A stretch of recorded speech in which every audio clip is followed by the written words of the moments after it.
Yaani Ufala amechelewa kurudi alafu anaingia kimya kimya. Anahisi mimi na usingizi wa pono Sasa saa ngapi? Kumbe akajalala. Cheche. Sasa hapa hamna kukubali kosa hata iweje. Okay. Unataka kutoka hapo? Nataka kutoka. Kamefula. Kakiwa kana hasira mashavu yanamtoka. Nakuuliza unarudi sasa hivi saa 6 za usiku. Uone kama usiku umekuwa mkubwa.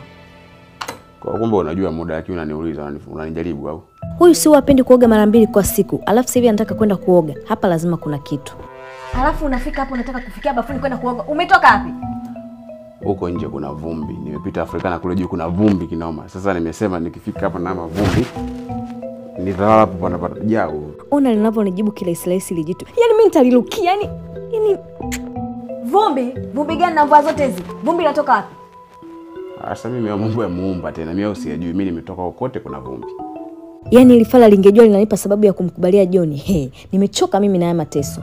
Na hapa nishajiandaa kulala zangu sebleni, sitaki kuharibu starehe yangu mimi. Hebu nitoke hapa wewe. Umetoka kwa wanawake zako hapo unajikuta vumbi gani? Vumbi gani? Mkongo au?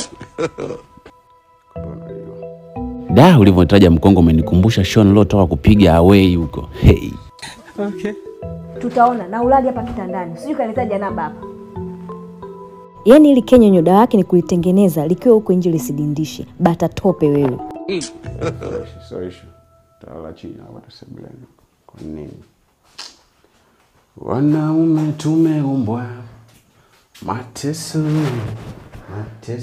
kuhangaika.